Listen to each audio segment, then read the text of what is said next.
the issue of flooding as a national disaster. We are dealing with deliberate personnel in the government refusing to address those issues. Either they are waiting for incidences to reoccur, and then they address those issues.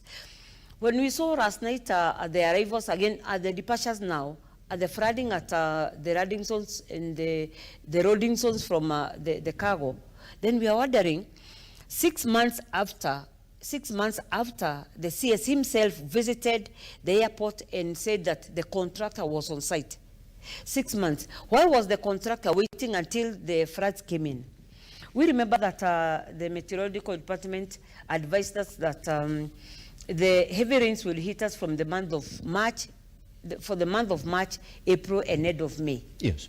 Why haven't the government acted on that advice? Why do we need to create, a system of addressing national disasters? Because flooding is not a national disaster.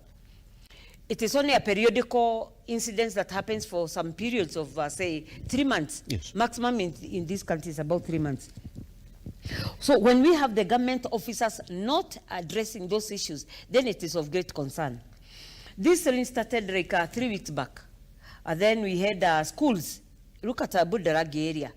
Schools were converted into holding zones for the flood victims. Then parents started asking now, since the institutions that we need to take our kids to run in end of April have been converted into holding zones, where are we going to take our kids? Then the CS education was mom, like he was not operating in Kenya. Yes. He was operating out of Kenya. It is only last night, very late in the morning, today in the morning, that he remembered. I think he came back today and remembered, oh yes, the schools are opening and hakuna mahali pa watoto kwenda kusomea. So where was the CS? Where was the CS transport to address, to unclog all these roads that Eric Mugai is telling us? Where was the CS education to realize that most of, 90% of, not even that 4 counties, let us say even the 47 counties, that the schools in these 47 counties have been turned into holding zones. Why do we need now to take our kids to the schools, whereas some classrooms are holding areas?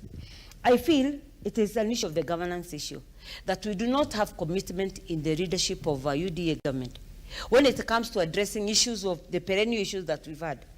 Flooding has been a nightmare from since independence. But the governments that have been there